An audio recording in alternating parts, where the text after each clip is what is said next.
কয়েকজন লোক দুধ দাঁড় করে ছুটে এলো মন্দিরের সামনে। অসম্ভব ভয় পাওয়া গলায় তারা চিৎকার করে উঠল, বিশু ঠাকুর পালাও, পালাও, হারবাদ এসেছে।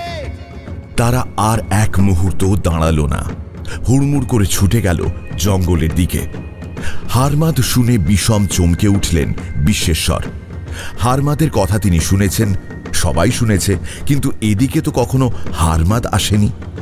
এই হারমাদ জলদস্যুরা অসম্ভব নিষ্ঠুর, অসম্ভব হিংস্র, সামান্যতম দয়ামায়াও এদের নেই।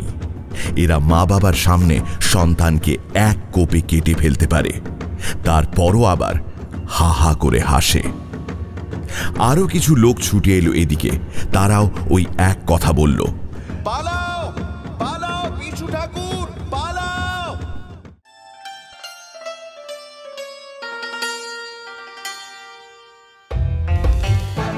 আরো আনন্দ পডকাস্টের বিশেষ নিবেদন, সুনীল গঙ্গোপাধ্যায়ের লেখা জলদস্যু, গল্প পাঠে আমি মীর।